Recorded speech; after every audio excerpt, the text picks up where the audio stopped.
اعوذ باللہ من الشیطان الرجیم، بسم اللہ الرحمن الرحیم۔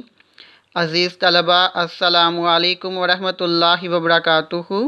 امید ہے کہ آپ سب خیریت سے ہوں گے۔ اللہ پاک مجھے اور آپ سب کو اپنے حفظ و ایمان میں رکھے اور صحت تندرستی عطا فرمائے، آمین۔ تو کلاس آج کے ہمارے سبق کا عنوان ہے متوازن غذا، باب نمبر 3۔ سبق کا عنوان متوازن غذا کی آج ہم پڑھائی کریں گے۔ تو سب سے پہلے ہمیں علم ہونا چاہیے کہ متوازن غذا کہتے کس کو ہیں۔ غذا کا معنی ہے خوراک۔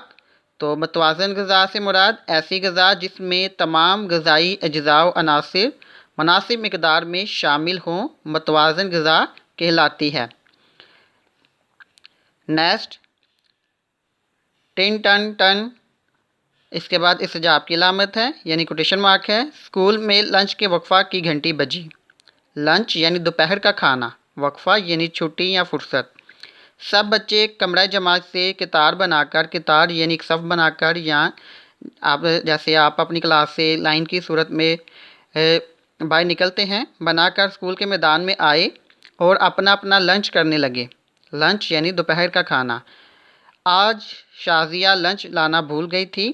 اس نے اپنی سہیلی زارا سے کہا کہ اسے بہت بھوک لگ رہی ہے، تو کیوں نہ کینٹین چلا جائے۔ کینٹین جہاں پر کھانے پینے کی اشیاء موجود ہو، یعنی کھانے پینے کی جگہ۔ شازیہ اور زارا دونوں کینٹین کی طرف چل دیں۔ کینٹین پہنچ کر شازیہ نے زارا سے کہا، میں تو چکن مایونیز رول کھاؤں گی کیونکہ مجھے بہت بھوک لگ رہی ہے۔ زارا نے کہا، تمہیں پتہ ہے شازیہ، مایونیز انسان کو نہ صرف موٹا کر دیتی ہے بلکہ یہ جلدی ہضم بھی نہیں ہوتی۔